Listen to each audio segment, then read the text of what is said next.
This is Guinea under military rule. Helicopters hover in the sky.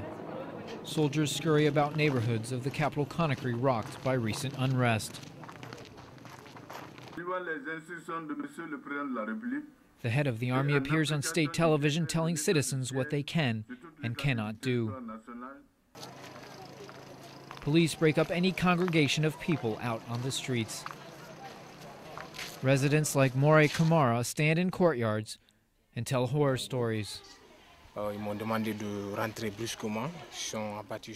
He says a group of soldiers bashed his eye with rifle butts when he tried to get water from an outdoor pump at night after curfew. He says they shot their weapons in the air to scare him more and left behind bullet casings.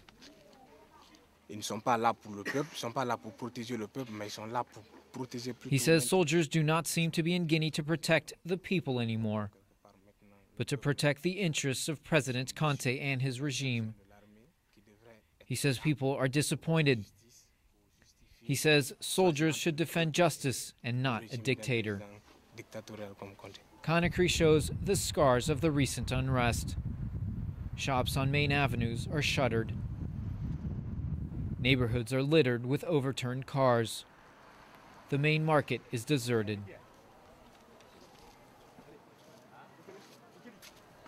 The top union leader, Radiatou Serra Diallo, accuses soldiers of raping women at night.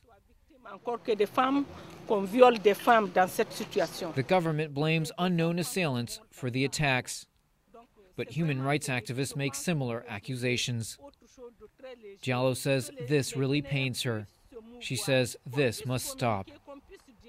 She says the government needs to make more of an effort and show more compassion to put an end to the crisis.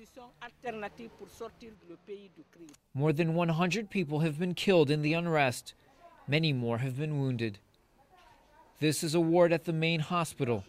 It is filled with victims of the street fighting between the army and protesters. This man is wounded and prefers to remain unnamed.